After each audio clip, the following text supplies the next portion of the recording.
Yep. Oh, all right. Shalom. We are the Hebrew Israelites from the Indianapolis branch of the Great Millstone. And we're here to give all praises, glory, and honor to Yahweh, Yahweh, Ba'Hashem, Ba'Shem, Yahweh Yahweh Shai, Shai, Ba'Hashem, Ba'Shem, Rakakwadash. Rakakwadash. Double honors to the apostles and elders of Great Millstone who rule well in teaching us this 100% truth. Salutations to them and our fellow occupants who labor in this truth week in and week out on the highways and byways. Also, salutations to the hopeful elect of the scattered 12 tribes of Israel, scattered to the four corners of the earth, that be like unto the speckled bird, also known as your Israelite foreigners, and your so-called Negroes, Latinos, and Native Americans. To you, we say Shalom. Shalom. All right, we're just going to get right into it. This is yet another installment of our For Thy Violence Against Thy Brother Jacob. We're going to be dealing with the George Stinney case about the young man who was falsely accused of abusing, just to put it lightly, abusing two Edomite girls, Edomites also known as the so-called white man, for their brutal murder and alleged rape. So we're just going to get right into it. And just so you know, we'll put a link. We're going to get the high points of this video, of this article, and then we will put in the link of the comments the actual article where the information is coming from, and also stitch a small clip video to give another summary of what happened on who George Stinney was. All right, so we can go ahead and get started. It says, excuse me. It says George Junior Stinney Jr., born October 21st, 1929, died June 16, 1944, was an African American boy who at the age of 14 was convicted and then executed, and the proceeding later vacated as an unfair trial for the murders of two young white girls in March 1944. Betty June Vinegar, age 11, and Mary Emma Thames, age 8, in his hometown of Alcolu, South Carolina. He was convicted, sentenced to death, and executed by electric chair in June 1944, thus becoming the youngest American with an exact birthday confirmed to be sentenced to death and executed in the 20th century. A re-examination of Stinney's case began in 2004, and several individuals and the Northeastern University School of Law sought a judicial review. Stinney's murder conviction was vacated in 2014, 70 years after he was executed, with the South Carolina court ruling that he had not received a fair trial and was thus wrongfully executed. God. So yeah, he was both wrongfully convicted and executed. And what you're going to see throughout this series For Thy Violence Against Thy Brother Jacob, there is a recurring theme where Jake is always accused of doing something to the so-called a white woman. Okay, and Jake understood the punishment for doing that. Now they didn't care when they did it to our women, because there was no trouble for it. Okay, but when it came to us, yeah, there was a huge penalty, even with no evidence. All right, but there was never any issue against them. Can somebody get the Wisdom of Solomon 2 and I think 11? This is the book of Wisdom of Solomon, chapter 2, and verse 11. It said, "Let our strength be the law of justice, for that which is feeble is found to be nothing worth." So it said, "Let our strength be the law of justice." And we know, according to Job 9:24, that the earth was given into the hands of the wicked. Who was the wicked? Esau, Edom, the so-called white man. And that's the thing, his strength, which is his wicked laws. Okay, also the sword is what he does. He says, "And let the feeble be found nothing worth." Who is the feeble? That's us, the Israelites. All right, because the earth is given into his hand. We really, it's hard to come against him. It's hard to come against him because he is the sword of the Lord, according to Psalms 17 and 13. All right, and that's what he does. He uses his laws to keep us convicted and try to get rid of us. Ultimately he wants to kill us. But if he can't do that, he definitely is going to take you out of the function of society with his grievous laws. All right. I appreciate it. Okay. This is the book of Micah, chapter 2, and verse 1. It says, woe to them that devise iniquity and work evil upon their beds. When the morning is light, they practice it because it is in the power of their hand. Woe going into, destruction, man. And to them that devise iniquity. Who is this talking about? Mainly Esau, Edom, man. All right, because, hey, like the brother was saying, we understand that the Lord was, the Esau is in power right now. All right. And what did they choose to do with their power, man? Destroy the nation of Esau. I mean, the nation of Israel, man. Mm-hmm. All right, they that's all Esau wants to do, man, because they ultimately they want that birthright back, and they not Con. gonna get it, man. So they in power right now, and they choose to do what they power. Like I said, is to destroy Israel, man. Con. I got a quick precept to back you up on that. This is the book of Psalms, chapter 94, verses 20 and 21. Verse 20, and it reads, shall the throne of iniquity have fellowship with thee, which frameth mischief by law? And who's the throne of iniquity? That's the nation of Esau, Edom. They're in rulership right now. That's what the throne symbolizes, okay? And it says, shall it have fellowship with thee? No, their fellowship is, like you said in the very beginning, the days of my father Isaac our hand. Pretty much when he dies, I'm going to destroy my brother Jacob.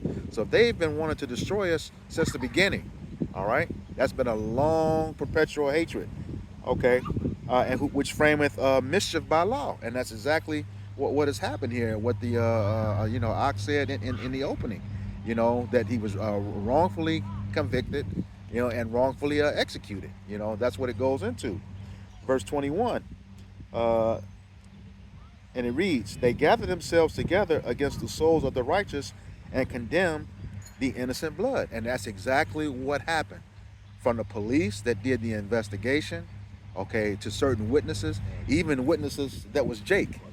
Even witnesses that was Jake, had him to lie about some stuff. And you'll see that in the article, okay? And what they did was, they came against this 14-year-old kid, who wasn't even tall enough to sit in the electric chair. All right, and that's what they did. They condemned him, with that execution. He was the youngest to die ever, without proper representation. Couldn't see his parents during the whole process. But there was a fear of lynching. So yeah, this is a whole mess. All right. Okay, that's it for you. Go ahead. This is the book of Habakkuk, chapter 1, verse 3.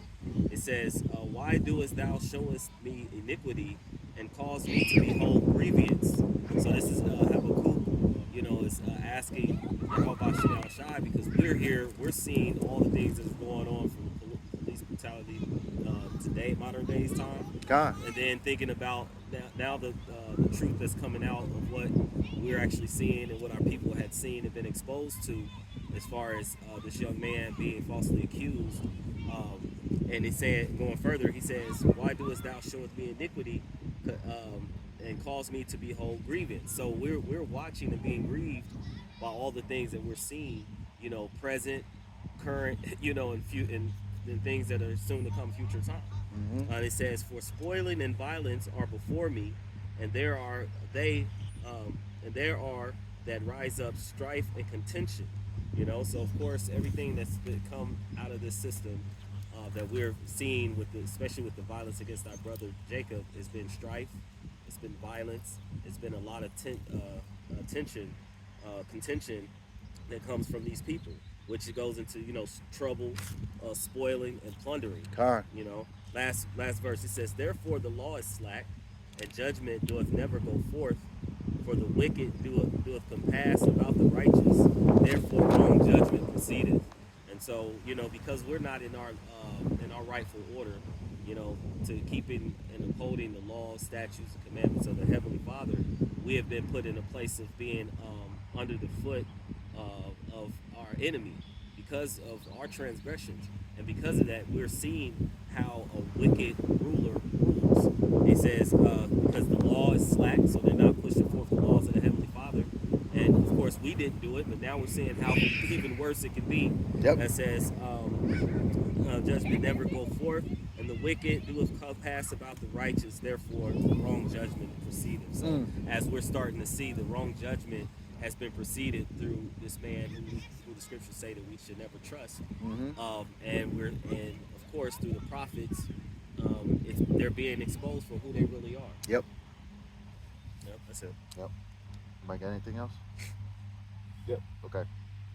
Actually, no. Okay. Yeah, you want to get into that background a little bit? You want me to skip through it a little bit? Yeah, you can just go through it and Alright, come up with so, stuff. It says on March 23rd, 1944, the bodies of Betty June Binneker, born December 9th, 1932, and Mary Emma Thames, born March 14th, 1937, were found in a ditch on the African American side of Alcolu after the girls failed to return home the night before. Stinney's father assisted in the search.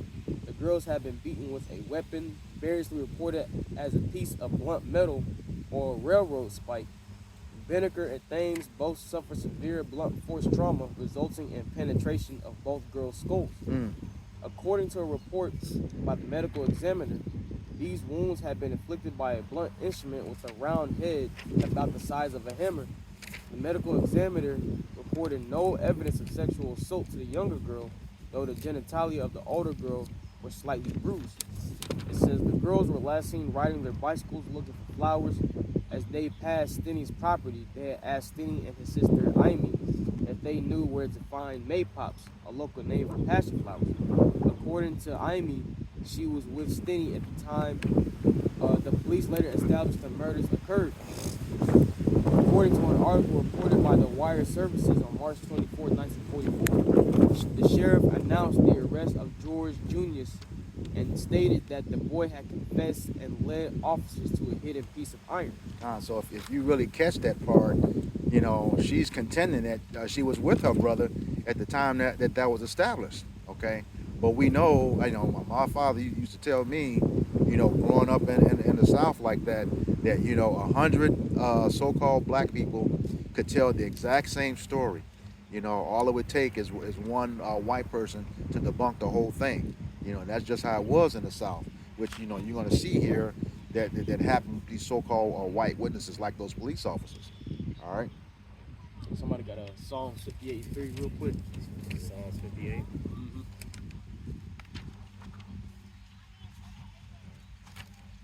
It's the book of Psalms, chapter 58, verse 3. 58, verse 3 says, "The wicked are estranged from the womb. They go astray as soon as they be born, speaking lies." So also, we know the wicked, according to scriptures, who Esau, Edom, the so-called white man, pursuant to the book of Malachi 1 and 4. That says the wicked are estranged from the womb, meaning ultimately they are already a strange nation. All right, from the minute they be born, they are a nation that are not nigh unto Yahweh Bashi Hashai. Right, it says as soon as they be born, they go astray, speaking lies. So from the beginning, man, okay, this devil, Esau, Edom, so-called white man, has been full of nothing but lies, man. Truth does not dwell within this devil, man. Nope. And we see this example, man. They just straight up lied on the boy, saying that he led them to the iron, or this, that, and the third, that he confessed and things of that nature. And when ultimately it was found out that he was not guilty of those things, man. God. But ultimately it goes back to the perpetual hatred between Jacob and Esau, that enmity between Jacob and Esau. God. Ultimately Esau, his hatred has led him to do unjust and vile things towards the nation of Israel, such as this, man. And this isn't the only case, man. Right? Nope. There are many other cases of so-called black men being wrongfully convicted and put to death based off the lie of the so-called white man or white woman. God. And when you actually go through the article, there was no written account of his confessions or anything. So it just goes to tell you it was all made up. Nothing that he signed. Everything, it was hearsay. Well, he was he was very underage, compared to like now time, what they do with their legal laws of saying like that a kid could be on trial as an adult, 15 years of age, and sometimes it might be in certain states a little bit younger. But the thing about it is they took the parents. No one was able to be in there with him and with the authorities. I don't know if it's going to go into that in that read, but he was alone for the vast majority of that time under the care of these people. In a time frame where where previously, because this is 1944, Yep. but like going back previously several, some years back, where these mobs would just walk in, they Yep. they could just get in and bum rush, the jail cell Yep. and pull the people out. Yep. Yeah, this is all like, this is what you call the Jim Crow era, because you got to remember, even though slave owners received reparations for the loss of property, they were still mad because they didn't have any land. This is the South, which what the Confederacy was fighting for. Them dumb honkies will tell you it'll be for a heritage. No, you were fighting to preserve the right to have slaves. Okay, that's what you were fighting for. So that's where the Jim Crow was real heavy, in the South. That's not to say it didn't happen in the North, because there's a huge account of a lot of stuff happening in the North. You'll get a lot of accounts of that in the book called Without Sanctuary. But Esau's going to have to pay for this. He's going to have to pay for this. That was a 14-year-old kid. I mean, even though we know the scripture says no one perishes being innocent, that man, that execution, the way they did it was foul. Yep. Not a precept. Go ahead. Because the brother brought out that Psalms 58:3, saying that the wicked are estranged from the womb. All right, so I'm gonna get this precept real quick in the book of Jeremiah, chapter 13 and verse 23. It says, "Can the Ethiopian change his skin, or the leper his spots? Then may ye also do good that are accustomed to do evil." All right, so hey, if the wicked are estranged from the womb, all right, hey, they accustomed to doing evil, man. And there ain't nothing you can do to change Esau's spirit, man. Nope. All right, so they wickedly accused George Stinney. They wrongly accused him of the death of the murder of these two women, man. Mm-hmm. All right, and they didn't have no problem doing it at all. Nope. All right, and Esau, they that same spirit that they have is still here today, man. Yep. They just have to suppress it, man, because times are different. But if Esau was allowed to do the things that they were doing back then, they would still do it, man. Yep. All right, because you can't change Esau at all, man. Nope. I just want to back you up on that, what you just said. You can't change them. This is the book of Ecclesiastes, chapter 7, verse 13, and it reads, "Consider the work of Yahweh, for who can make that straight which he hath made crooked?" So, hey, this dude is not going to change. It tells us the same thing in Isaiah 26 and 10. While he is in rulership, it says, "Let favor be showed to the wicked, yet he will not learn righteousness. In the land of uprightness he will deal unjustly, and will not behold the majesty of Yahweh."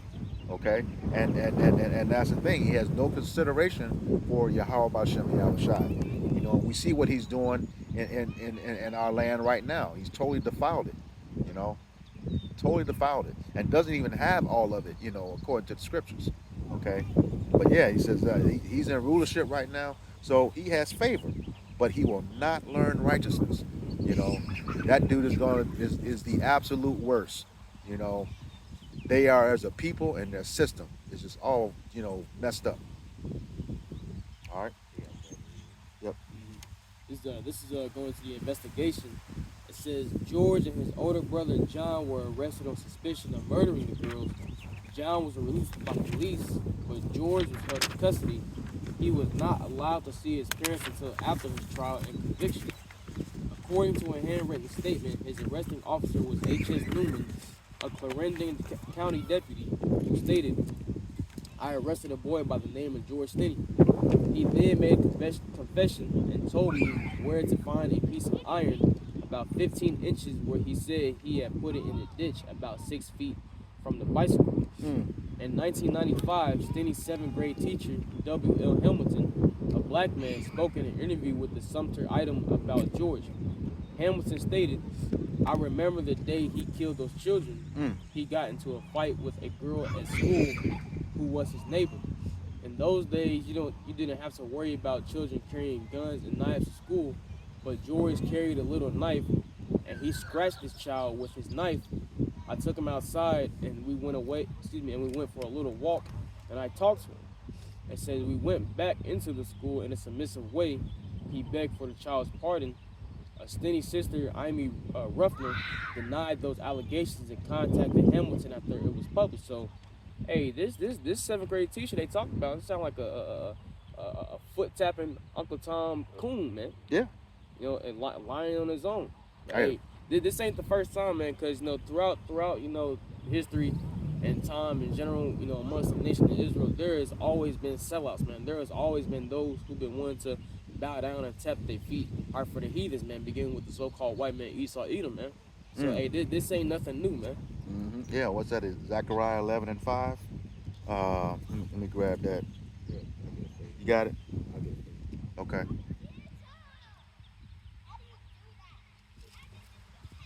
Oh, this next little line goes into it.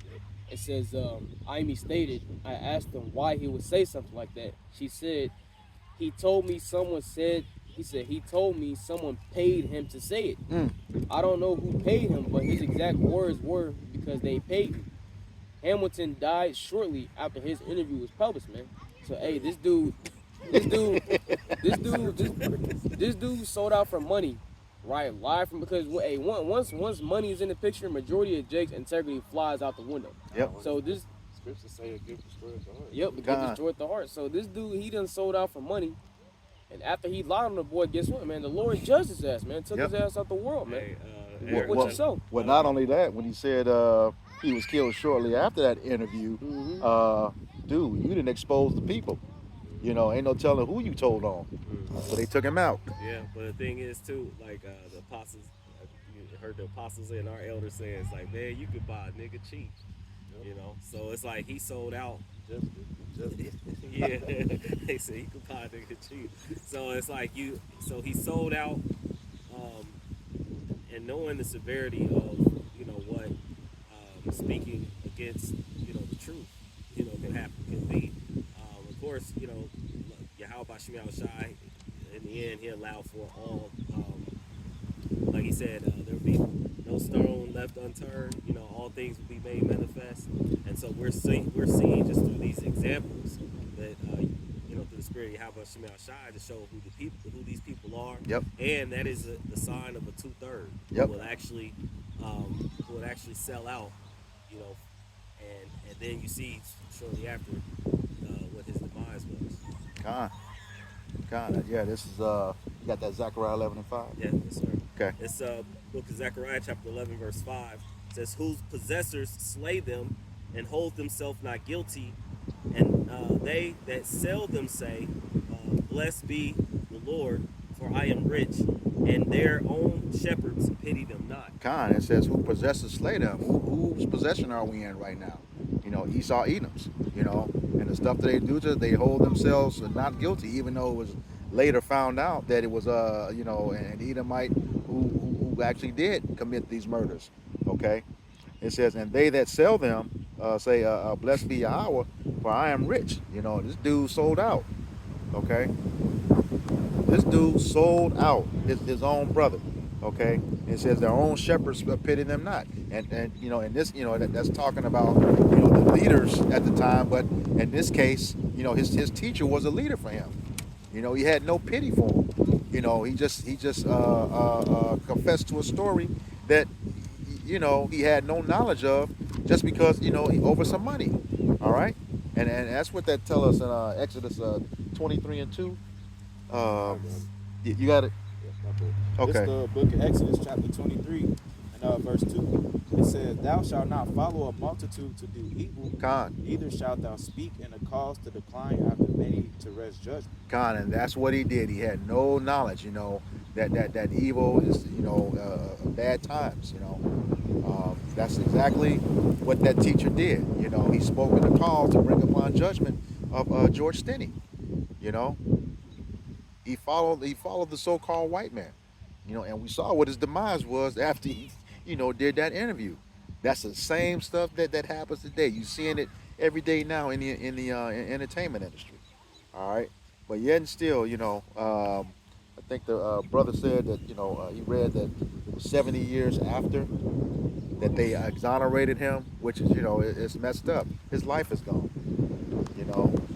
Over a false accusation that they knew was false, and those Edomites that accused him, are going to have to pay for that. Well, I don't know if it's going to go into it, but the thing is, even at the time, you know, young man actually had told him, "Yeah, I seen the girls. Yeah. I did see them." So he was innocently speaking to him and trying to help the authority. They actually were going through the search, for the little girl, the parents and everything. Yep. And so and they had word that it was a so-called white man who was of an affluent family. Yep.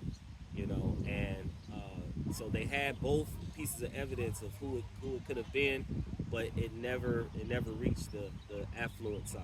Mm-hmm. Well, that's the thing. He in that Wisdom of Solomon 2:11. He went after the feeble who was found nothing worth. They weren't. It was here again. That's what we was talking about earlier before we started the video. That whole open and shut case motto came from convicting Jake. You know, it came from finding him wrong because he really had no defense. They could just make up stuff like they do now. Perpetual liars, as the brother brought out before. All right. Anybody got anything else? Okay. So with that, you got something? No, I was still some more. Oh, Slocky. Go ahead. It says, following Stinney's arrest, his father was fired from his job at the local sawmill, and the Stinney family had to immediately vacate their company house. Wow. The family feared for their safety. Stinney's parents did not see him again before the trial. He had no support during his 81-day confinement and trial. He was detained at a jail in Columbia, 50 miles from Alcolu, due to the risk of lynching. Stinney was questioned alone without his parents or an attorney. Just real quick, it's something he had mentioned early, where he was like his parents. They were somewhat well-to-do as far as the rest of the blacks. His father had a pretty decent job, that could take care of, his family. And during that time, that's pretty good. And of course, immediately or shortly after, he had to uproot his whole family. He lost his job because another part in that I come across, they were saying that just like they do now today's time, if there's any allegations, let's say like with Kanye, if there were certain allegations, then they would take his shoe deal or some type of contract. Yep. If there's an allegation, and that actually is what happened to the father. Because of the allegations of the son, the company in which he worked for did not want to have any associations with him. Yep. So they got rid of him. And we already made mention of it, but he was only 14 years old, man. All right, and he we just read in the passage, man. It said he had no support with his confinement for 81 days, man.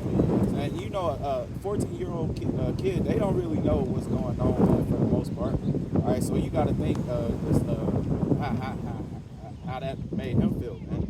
All right, he was wrongly convicted, and then he couldn't even see his parents, man. Yeah. He couldn't get no support from his parents at all, man. And then, if you go further down on, it speaks about how. Are we gonna get into the trial, or? We get a little bit into it. We get a little bit into it. There's a couple points. Yeah, a couple of key. But just like you were going into, as we went on into the article, he was too small to sit in the seat. They had to prop him up on the Bible, which begs the question now: did he really have the strength and wherewithal to do the damage to those girls that they said he did? All right. So yeah, if you want to go in. Two girls. Con. There's just a couple key points I wanted to hit, during this trial or whatever. Okay. All right. So it said during his trial or whatever, Stinney's counsel did not call any witness, did not cross-examine witnesses, and offer little or no defense during the trial. All right, so he didn't have no support from his family. They wasn't allowed to, and as well as during his counsel during the court, man. So they already knew what they wanted to do to Stinney, man. All right, and the two girls that had got murdered during March of that year, and he was executed in June. So it was only like a 3-month period from the death of those girls until he was executed, man. So Esau already knew what they wanted to do, man. All right, so that goes to show you, you know, the scriptures tell you in the book of Sirach 12 and 10, hey, to never trust our enemy, man. Mm-hmm. All right, because Esau is always going to, at the end of the day, they always going to show their horns, man. Yep. All right? Yeah, that's all. I ain't want to get too deep Yeah. into it. But what you bring up actually is the first two verses. You brought out Psalms 53, 58 and 3 earlier. You go into verses 1 and 2. Psalms 58. All right. Verse 1. And it reads, do ye indeed speak righteousness, O congregation? Do ye judge uprightly, O ye sons of men? Verse 2. Yea, in heart we work wickedness, ye weigh the violence of your hands in the earth. I want to get that in the NLT just to clear that up. It says, justice. Do you rulers know the meaning of the word? Do you judge people fairly? All right. No, you plot injustice in your hearts. You spread violence throughout the land. So that's pretty much straightforward what they did. All right. Yep. So yeah, you know, we Esau's got to pay for this, you know, and you know, as we bring out in the scriptures all the time, you know, Amos 1:11, you know, for that perpetual hatred, he will not turn away the punishment thereof, you know, because you have you know, you cast off all pity for us. We're roughly paraphrasing, you know, Revelations 13 and 10, you know, he who led into captivity shall go into captivity. He that killed with the sword must be killed with the sword. This is the patience and the faith of the saints. All right, and then what's the other one? Colossians 3 and 25. He that doeth wrong must receive for the wrong which he had done, and there's no respect of persons. Okay, so you know you got it. You got it coming. You got it coming. As the scriptures say, he has reserved the wicked, you know, for the day of wrath, according to Job 21 and 30. All right. So yeah, anybody got anything else? All right, so with that, we hope this lesson was edifying for the elect body of the nation of Israel. Once again, we're going to give all praises, glory, and honor to Yahweh, Ba'ashem, Yahushai, Ba'ashem, Rakakadash. Double honors to the apostles and elders of Great Millstone who rule well and teaching us this 100% truth. Salutations to them and our fellow Akim who labor in this truth week in and week out on the highways and byways. Also, salutations to the hopeful elect of the scattered 12 tribes of Israel, scattered to the four corners of the earth that be like to the speckled bird, also known as your Israelite foreigners. To you, we say Shalom. Shalom. Kwam Yasharallah. Kwame Yasharala.